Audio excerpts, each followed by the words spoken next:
國立台灣博物館推出時代信號傳播技術與民主的交通展覽，透過比較200件傳播相關的文物，呈現對日本時代行到網絡時代，台灣民眾安怎透過低成本的媒介突破封鎖，傳達民主的聲音。這展覽對5月19開始，佇台博館的鐵道部園區展覽，希望講會當帶民眾來思考講安怎面對資訊複雜，也閣有假信息滿滿是的問題。你敢知影？你台？我是說，那個天氣好像又要變了。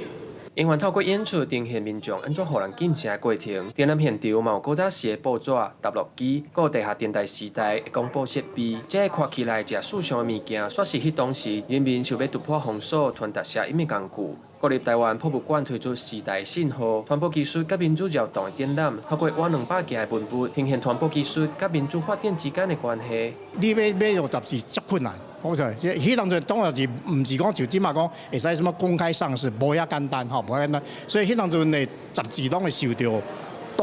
到競爭吼，甲新聞局的人吼，攏全面的給封鎖吼。台灣的民主發展呢，跟所謂的這個傳播技術呢是息息相關。所以，我們從印刷，從追問這個，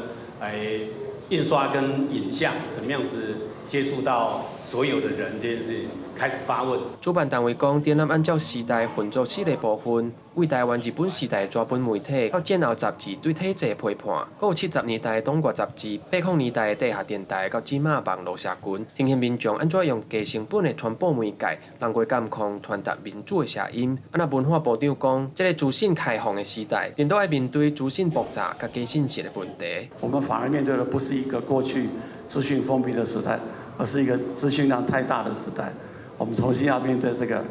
如何